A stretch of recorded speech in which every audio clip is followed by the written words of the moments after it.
Okay, so welcome everybody. I'm super excited to be back here for another podcast. And today I'm super excited to be talking with Tong Mao. And he's here representing his co-authors Jihao and Zeman. And he'll be talking more about their paper that came out in the March issue. And it's called How Charitable Appeals Shape Donors' Donation Choices, Giving Food or Books, Nuances in Donors' Responses to Positive versus Negative Appeals. This came out in the March 2024 Pro-Social special issue of the Journal of Advertising Research. If you're interested, please take a look at that issue for more information. But first off, I want to go through and thank you here. Thank you for being here today, Tong Mao, and talking more about your article. Thank you so much, Corinne. Thanks for the invitations and absolutely. And would like to talk briefly about our articles and our findings and introduce our findings to our potential audience. It's quite great honor to be here today. It's great to have you. Thank you for being here. Yeah, awesome.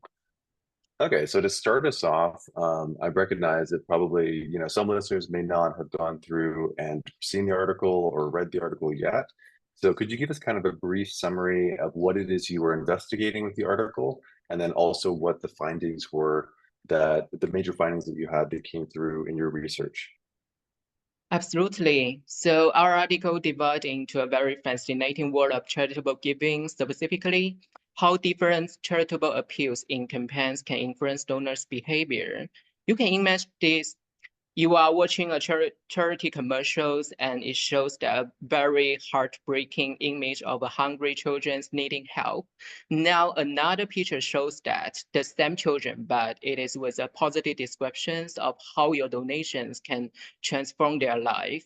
We want to see if this appeals, one negative and another positive can affect how people choose to donate. Our hypothesis was that the negative appeals would promote more immediate and short-term donations. We named it dependency-oriented helping. It means that you are going to giving them the fish.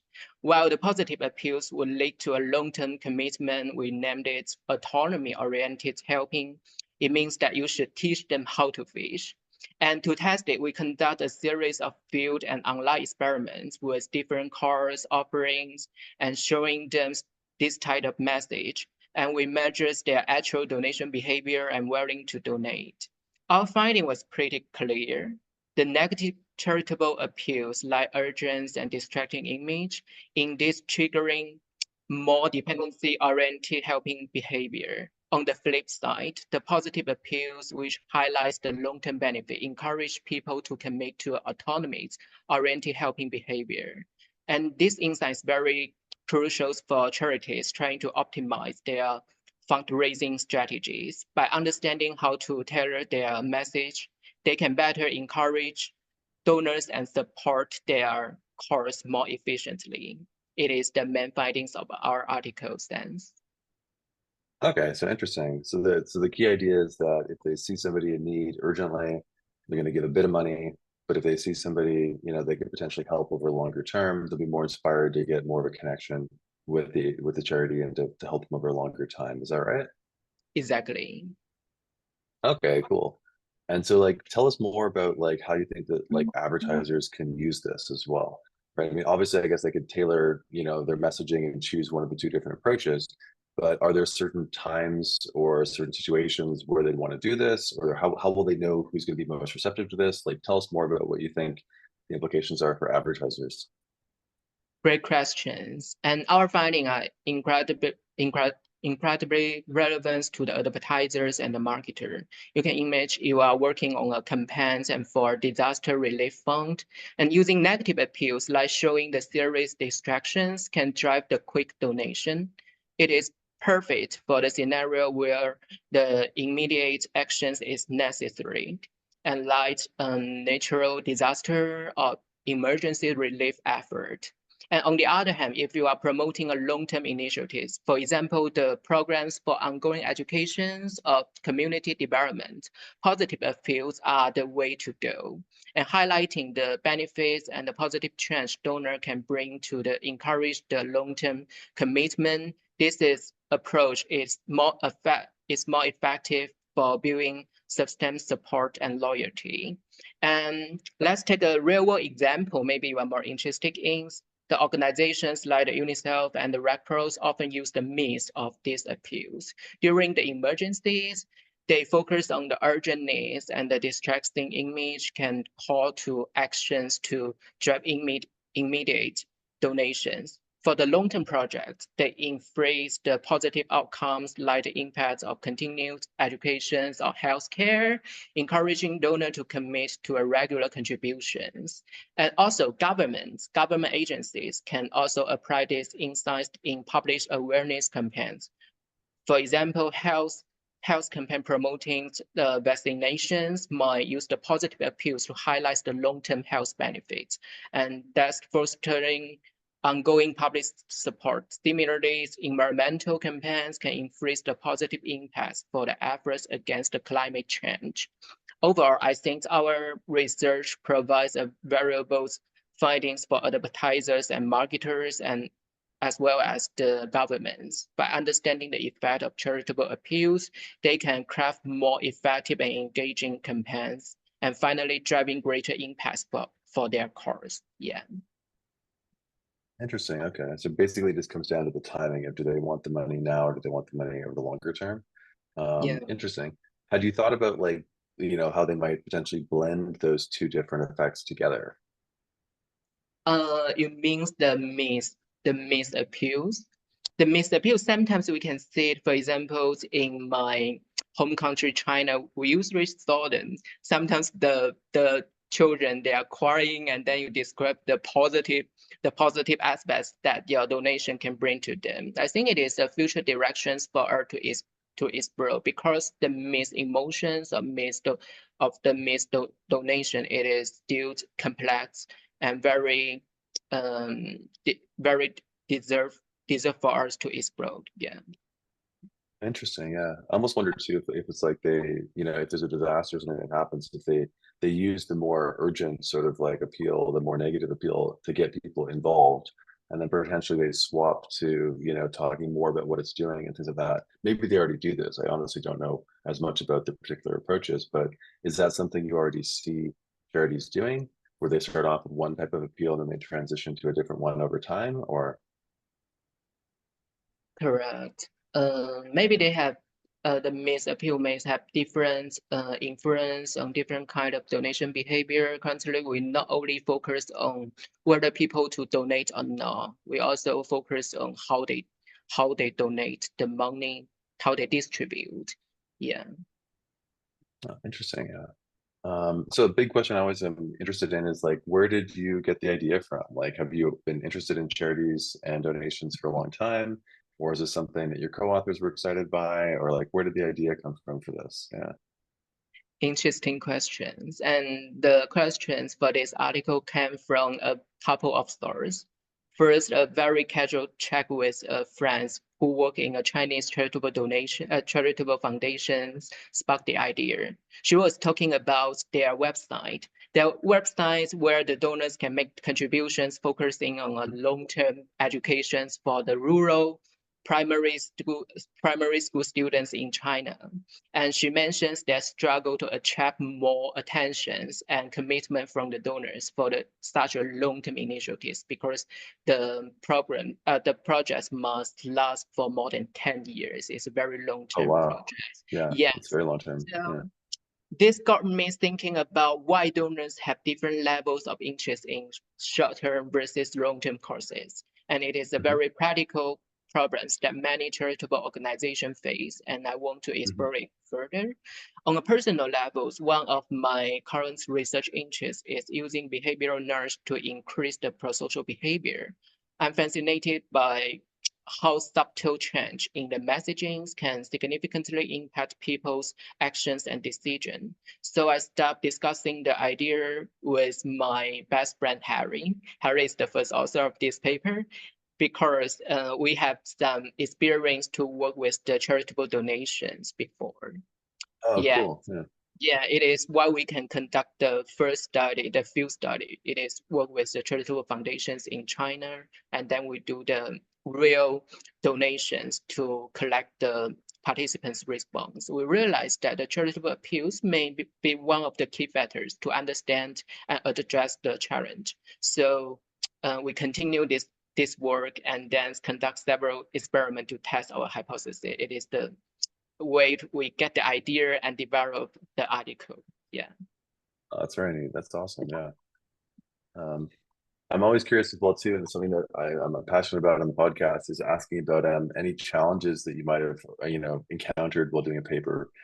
Just I think we often sort of don't talk about them in the final product. We just see a really nice article like yours that has come out. But I'm curious, like, were there any challenges that you faced, and if so, what were they, and how did you overcome them? I should say there's so many challenges and Yeah. difficulty I'm sorry to during hear the that, but process. it's like it's normal, Yeah. right? Yeah. Yeah. Reflecting the journey of this paper, the biggest challenge was definitely presenting our finding in a very clear and straightforward ways. As you can see, the research question is very simple. It's very simple as far as I'm concerned. Initially, our theoretical framework was very complex. We used the construct like prevention hope and promotion hope, which is very complex psychological construct to explain why negative appeals may lead to the dependency helping behavior, while the positive appeals might lead to the autonomy helping behavior. But the measuring and the analyzing of this construct were very difficult. We have control several confounding variables and making the research process quite complicated. And in our first job, I remember we controlled about 9 to 10 variables to demonstrate the effect. Yeah, you as a researcher, you know how complicated it is. And despite the rigorous approach, the feedbacks from a reputational management journals was missed.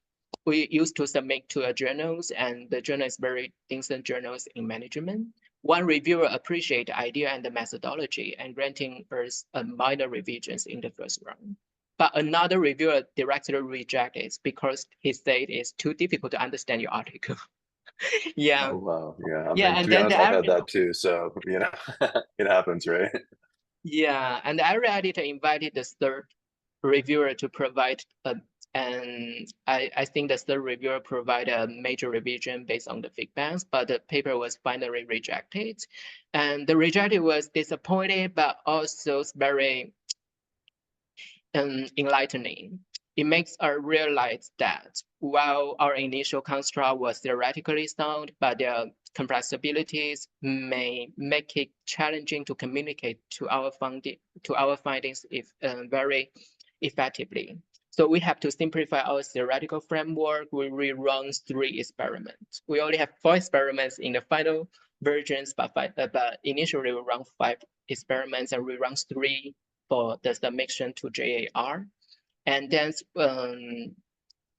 this process of rethinking and refining our approach was both challenging and rewarding. It required us to distill our research into more essential components, ensure our findings were not only rigorous, but also accessible and impactful for the potential audience. Yeah. Awesome. Okay.